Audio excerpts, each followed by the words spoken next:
Tilea's Troubles, Part 10. Deliberations of Another Kind. Attack. Summer 2401.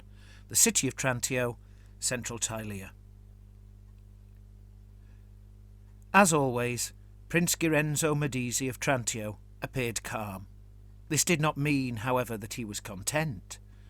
All his orders, even those to have this subject punished or that subject tortured, were delivered quietly, assuredly, and entirely without expression of the commonly expected emotions, such as sadness or anger. Although he was pleasantly youthful in appearance, his was a cold kind of tyranny, and most of those who served his person had quickly learned not to search his face nor scrutinize his demeanour to ascertain his mood, for that could only ever be known by his words, which were direct and clear, and if he thought necessary, determined and cruel. He wore a long gown of richly embroidered satin cloth. His hair was cut neatly in an unflatteringly practical style, bulging from a purple cap of velvet. In his right hand he clutched his sword and scabbard, the belt hanging loose, as if he had brought them as an afterthought, a nod to the fact that the meeting was to concern war, and that he was speaking in his capacity as Lord General of Trantio's forces.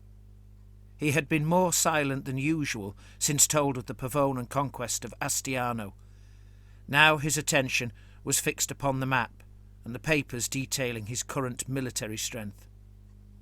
Watching him were his chief secretary, Master Macconi, and the commander of the Compagnia del Sole, Captain General Micheletto Fortebraccio. The only others on the battlement were the princes and the Captain General's guards. It seems Duke Guidobaldo believes we are so afraid of events in the north that we are unwilling, even unable, to protest against his actions. The ambassador we received was without doubt here to gauge our fears concerning Miragliano, but not because Pavona wished to ally with us against that threat. Guidobaldo has other battles in mind, serving his own greed and lust for power, when he ought, by all that is right and proper, to stand beside his neighbours. He looks instead to snatch whatsoever he can, like a common cut-purse. The town of Astiano was not Trantio's possession, but the prince had family there, and the merchants of both towns had maintained good trade relations, even if the road between them was in such a poor state as often not to warrant so much as a scratch upon the maps. What really annoyed Girenzo, however, was the fact that one of his neighbours had thought to seize another, whilst not only keeping their intention secret, but actively misleading him. More than this, why did Guidobaldo think he had any right to seize Astiano? Of the two of them, it was he himself who had more reason to claim rightful rule over Astiano. He drew his finger across the map, then tapped at Astiano. I liked the Duke of old, but not the man he has become. While I was busy cleansing this city of heresy and the improper influence of lower clergy and rabble-rousers, he was encouraging such follies. Everything has its place in both the heavens and the earth, proper hierarchies both civil and religious. To raise one god above all others is, as our own dear city's ugly past attests, to topple all rightful authority. The Duke is playing with fire, fanning the flames of rebellion, burning down lawful precedents. And why? Greed, plain and simple. Just as the Archlector preaches that all Tilean princes should stand together in the service of Moor against the vampire Duke, Guidobaldo instead cries for holy Moor as he robs and steals from his neighbours. As he fell silent, no one present thought to comment. To speak now, even during the silence, felt like interruption. Eventually, Prince Girenzo spoke again. Yes, I know Duke Guidobaldo only too well, but his son, the commander of this army at Astiano, of him I know almost nothing. He turned to look at his secretary. Master Macconi? Recovering quickly from the discomfort of such a sudden enquiry, Macconi answered, Your Grace, the young Lord Polcario is, from every report I have heard, simply a soldier obedient to his father's will. Ah, but what kind of soldier? Asked the prince. Soldiers, like dogs, come in many breeds. Is this boy a pampered lapdog, a turnspit, a hound, or a spaniel? A shepherd's cur, or a bold mastiff like our Captain General here? In response to the backhanded compliment, Fortebraccio simply nodded, taking care not to show any discomfort. None but the prince could know whether the comment was meant to be in jest, nor was anyone going to inquire. Maccone put his hands upon his hips, an action which accentuated his portly form. The copious green cloth of his bonnet flopped to one side, and the silvered badge of office beneath his black beard glinted in the sun as he answered. "Oh, definitely a hunting hound, your grace. He is wholly given over to the practice of arms, to riding, hawking, and the company of soldiers and knights. This may, of course, change as he matures, but at present his youthful straightforwardness makes him merely his father's instrument." The prince gave a nod, both as a sign of his understanding and that the secretary should stop speaking. "His father, the musician, plays the tune, then?" he said. Once again he studied the map, tracing the line of a path through the Trentine hills. "What of Guidobaldo's other instruments? This army at Astiano, what does it consist of? How many mercenaries, and which companies?" "Apparently none, your grace.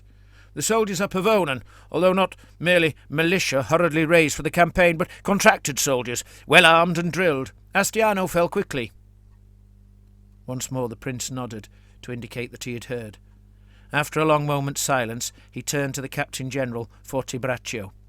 "Did the Duke seek your service?"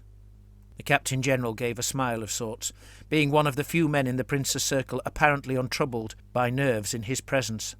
Of course, if he was, he would hide it, for it would not do for a condottiere to be so easily cowed. "As was our right, your grace," he answered. "We dispatched our chancellors to several realms."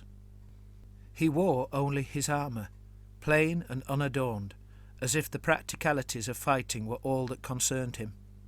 The officer at his side had a surcoat in the company's colours, with its baton and half-sun emblem painted upon his left pauldron.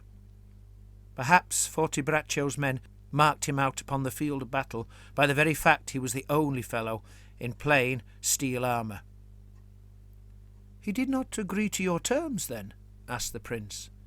He had only very recently rehired the condottiere company on a contract almost identical to the previous, but he knew they had sought better terms before they agreed to his. "He procrastinated," said the Captain-General, "while lecturing my chancellors on the proper worship of Moor." "As is his wont," said the prince mysteriously. "Perhaps Sagranello's spirit has returned to haunt us, having taken residence in the body of a foolish duke. Yet, can he be so foolish?" "His star is in the ascendant, your grace," offered Maccone. "While his son succeeds, his subjects are kept happy. The merchants of Pavona no longer have to pay Astianan tolls.